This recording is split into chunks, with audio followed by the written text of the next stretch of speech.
안녕하세요. 오만사입니다. 저는 40대 초반에 직장 다니는 엄마입니다. 기나길 것만 같던 추석 연휴도 오늘로 마지막을 고하네요. 코로나 시국에 기나긴 추석 연휴를 여러분들은 어떻게 보내셨는지요? 당장에 내일 출근이라고 생각하니 벌써 억울한 생각마저 듭니다. 저도 잔꾀가 많은 며느리 중 한 사람이라서 이번에 추석 연휴에는 대단한 기대를 했어요. 8인 이상 집합 금지잖아요. 그래서 합법적인 핑계를 대서 시댁에 가지 않을 참이었어요. 일부러 2차 예방접종도 연기했습니다. 이번엔 오로지 나와 내 가족들만을 위한 시간을 가지리라 맘먹었어요. 어쩌면 이심전심이라고 형님과도 미리 통화를 했었는데 아직 2차 접종 전이라고 하더라고요. 형님은 시국이니만큼 아주버님만 시댁에 가시라고 할 거라고 하셨어요. 시어머니께도 그렇게 말씀을 드리고 이번 추석 연휴에는 가지 않을 생각이다라고 했어요. 그래서 저도 2차 접종 전이라서 못 간다고 말했더니 어쩔 수 없는 일이니 각자가 시어머니께 그렇게 말씀을 드리자고 했어요. 저는 내심 신이 났어요. 이게 웬 떡이냐? 고 했어요. 그래서 추석 연휴에 애들을 데리고 어디로 놀러를 갈지 밤새 폭풍 검색을 했어요. 제주도는 사람들이 몰릴 것 같아서 제외하고 바닷가 쪽으로 알아봤어요.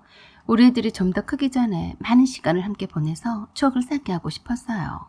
하지만 숙소 잡기가 쉽지가 않더라고요. 어쩜 저 같은 사람들이 한둘이겠어요. 벌써 2달 전부터 계획을 하고 숙소 예약을 했어야 했는데 맘속에 찜해두었던 리조트들은 다 예약 불가였어요. 휴양림도 마찬가지였어요. 제가 추석 연휴를 잘 보낼 숙소를 찾지 못해서 안달이 나 있는 모습을 보던 남편이 뜻밖의 희소식을 전해줬어요. 우리 팀장님이 예약해 놓은 곳이 있는데 거기 리조트에 확진자가 발생했다고 취소하고 싶다는데 혹시 물어보시더라. 저는 무조건 우리 가족이 가자고 했어요. 방역수칙을 철저히 잘 준수하면서 조용히 지내다 오자고 했습니다. 남편도 모처럼 애들과 함께 보내는 연휴에 기대를 많이 했어요. 그래서 추석 연휴 일주일 전 주말에 각각 친정과 시댁에 미리 다녀오기로 했어요. 친정 부모님은 쿨하게 올케 언니랑 오빠들한테 오지 말라고 미리 연락을 하셨대요. 오빠도 올케 언니도 공무원이고 여동생도 학교 선생님이라서 방역수칙을 철저히 지켜야 했으니 어쩔 수 없는 거 아니냐고 하셨어요. 친정 부모님은 이미 예방접종을 다 맞은 상태였지만 사회생활을 하느라 일반 사람들과 접촉이 많은 여동생이나 올케와 오빠가 친정 부모님과 함께 오래 머무는 것도 별로 좋지 않을 것 같아 보이긴 했어요. 그것 또한 홀로 계시는 시어머니한테도 적용이 되는 거라서 당연히 시어머니께서 수긍하실 줄 알았습니다. 시어머니를 뵈러 친정에 다녀온 다음 날에 갔어요. 코로나 시국이라서 방역수칙을 지켜야 하니까 미리 와서 인사를 드린다고 말씀을 드렸더니 뜻밖의 말씀을 하셨습니다. 그래서 내가 계획을 세워뒀다. 네? 계획이라뇨? 명절은 명절인데 코로나 때문에 명절을 안 세면 되겠냐? 명절을 세야 한다고요? 어떻게 해요? 머리 좀 써라, 머리를. 이라고 하시며 벽에 걸어둔 큼지막한 달력을 가리키셨어요. 내가 그럴 것 같아서 미리 짜두었다. 저기 저거 보이지? 연휴 첫날에는 며느리만 오거라. 저는 놀라고 말았어요. 어머니, 첫날에 며느리만 오라뇨. 그게 무슨 말씀이세요? 너는 저거 보고도 모르겠냐? 달력에 적어놓은 것을 가리키며 말씀을 하셨어요. 거기에는 날짜별로 이름을 적어 놓으셨어요. 저기 적힌 대로 그 날짜에 순번대로 오면 된다. 그러면 예방수칙도 준수하면서 나는 나대로 모처럼 우리 자식들 얼굴도 좀 보고 좀 좋으냐? 연휴 첫날과 둘째 날에는 저와 형님의 이름이 적혀 있었고 셋째 날에는 신인의 가족이 추석날에는 아들들인 아주버니와 남편 이름이 적혀 있었어요. 어머니, 왜 저와 형님은 첫째 날과 둘째 날에 와야 해요? 너는 왜 머리가 그렇게 안 돌아가냐? 음식 준비하려면 하루는 장 보고 하루는 음식을 차려야 하니까 그렇지 않겠니? 엄청 황당했어요. 시어머니의 계획대로라면 우리 가족이 꿈꿔왔던 추석 연휴 가족여행은 포기해야만 했던 거니까요. 어머니, 죄송해요.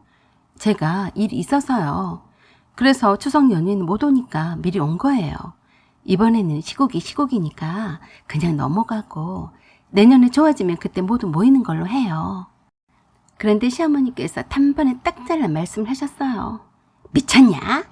내가 맨날 보는 얼굴도 아니고 명절 때라도 자식들 얼굴 보는 날에 손꼽아 기다렸는데 무엇이 어쩌고 어째? 너네들이 명절 때가 아니면 얼굴 콧배기라도 내비치냐?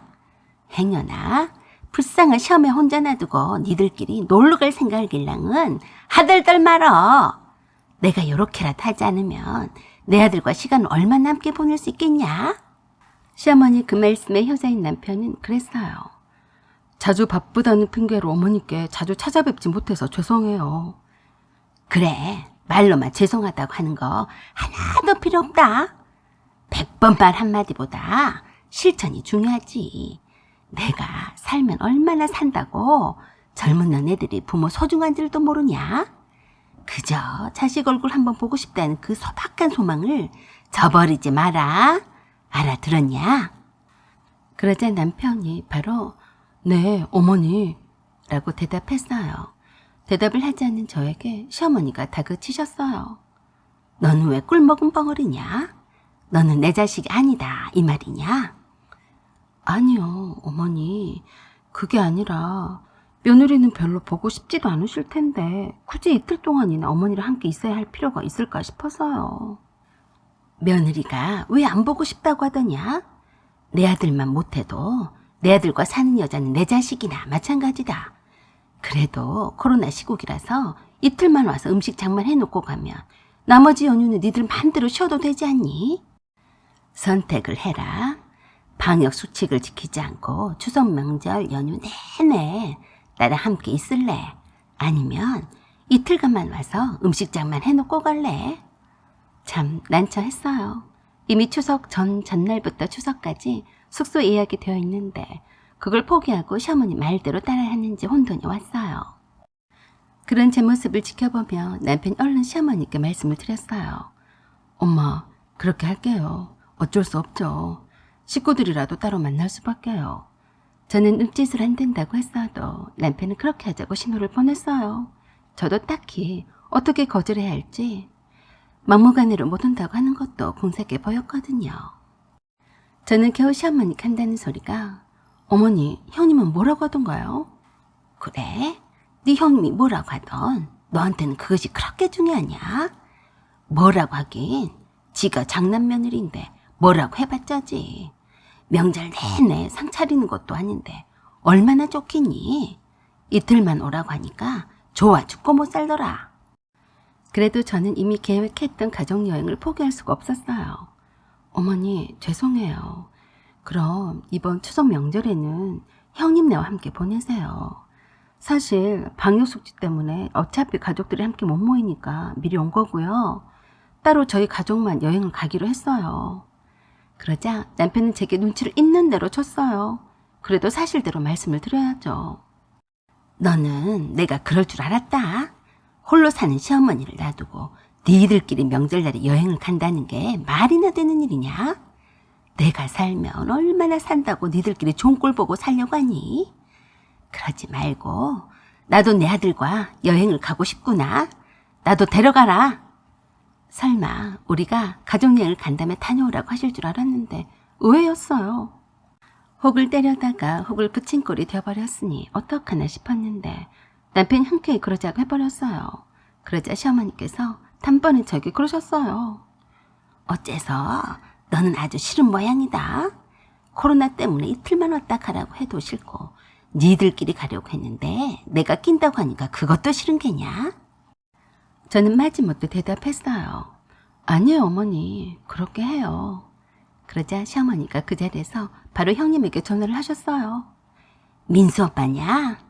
너 추석 연휴 첫날에 올 필요가 없겠다. 둘째네랑 여행을 가기로 했지 뭐냐? 형님은 저에게 따로 전화를 주었어요. 통서, 웬일이야? 동선에 가족여행을 간다고 하지 않았어? 네, 실은 가족여행을 가서 연휴 때 못 온다고 말씀을 드리려고 했는데 함께 가시겠다고 하시는데 어떻게 해요? 설마 따라가시겠다고 하실 거라고는 생각을 못했어요. 라고 울상을 쳤어요. 아이 동서, 어머니 모시고 가면 동서가 좀 힘이 들겠지만 어떻게 추석 명절 연휴에 그 긴 시간 동안을 시어머니를 혼자 두시게 하나. 그건 아니지. 나도 동서처럼 우리 식구만 가족여행을 가고 싶지 않았겠나? 그래도 동서가 어머니를 모시고 간다니까 고맙기도 하네. 이번에 동서가 어머니 모시고 잘 다녀와. 다음 명절엔 우리가 모시고 갈게. 형님은 말을 참 쉽게도 잘 하시더라고요. 아주 좋아 죽더라고요. 저 덕분에 시댁에 가지 않아도 되고 가족과 오붓한 시간을 보낼 수 있을 테니 말입니다. 그래도 다른 각도로 생각을 해보면 제가 그저 억울할 것도 아니더라고요. 형님은 장남 며느리라는 책임감 때문에 가족 여행 같은 거 꿈도 꿀 생각도 하지 않았으니까요. 네, 형님. 그래도 걱정이 되네요. 그 리조트에 확진자가 발생했었다고 해서요. 물론 방역을 철저히 다 했다고는 하는데 걱정이 되네요. 어머니도 예방접종을 다 맞으셨는데 무슨 걱정인가? 난 자네가 힘들 거 생각하니까 그게 걱정이 되네. 어머니한테 잘해드리려고 하지만 말고 그냥 편하게만 해드려. 그래야 어머니도 편하게 지내다 오시지. 동서, 그러면 추석장을 따로 안 보니까 그 돈이라고 셈치고 동서한테 돈 좀 보내줄게. 가족 계비랑 보태서 넉넉히 보낼 테니까 어머니랑 우리들 대신해서 재밌게 보내다 와. 알았지? 라고 하며 적지 않은 돈을 보냈어요. 신이도 잘했다면서 돈도 붙여왔고요. 그 돈이면 돈 하나도 안 들이고도 잘 다녀올 수 있겠더라고요. 조식도 제공하는 리조트라서 편했어요. 그냥 친정엄마려니 생각하고 편하게 대드렸더니 시어머니도 저를 딸처럼 편하게 여기셨어요. 시어머니도 제가 선뜻 함께 가는 것을 허락하는 것에 고마워하시는 듯 했습니다. 우리 애들과 원 없이 손잡고 다니는 모습이 그렇게 행복해 보일 수가 없었어요. 저렇게 좋아하시는데 우리끼리만 갈 생각을 했다니 조금 미안한 생각이 들었어요. 나중에 나란 인간도 나이 들어서 저렇게 며느리 눈치 볼 때가 올 텐데 말입니다. 모시고 함께 오기를 참 잘했다는 생각을 했습니다. 며칠 함께 지내다 보니 시어머니가 저를 편하게 대해주셔서 저도 편했어요. 깔끔한 편인 시어머니께서 우리 애들이 숙소안을 어질러 놓고 다녀도 냅두시더라고요. 선수 한 끼 정도는 직접 해 먹이시는 모습이 즐거워 보였고 우리 애들도 할머니의 사랑을 직접 받아서 행복해 보였고 시어머니도 손자들과 가까워져서 행복해 보였어요. 시댁에 가지 않을 꾀만 부리고 감히 시어머니를 뛰어넘을 생각만 했던 제가 철이 덜 들어서 그랬나 싶더라고요. 다행히도 그 속을 다 꿰뚫고 솔직하게 여행을 따라오겠다고 하신 걸 보면 분명히 며느리 꼭대기에서 날아다니는 시어머니가 맞는 것 같았습니다. 비록 며느리에게 명절 음식을 장만해 놓고 아들들을 부르려 하시는 찐 아들 사랑이신 시어머니셨지만 앞으로는 며느리 사랑도 기대해보네요. 모든 가족이 화목하기를 빕니다. 사연은 여기까지입니다. 구독과 좋아요 부탁드려요. 감사합니다.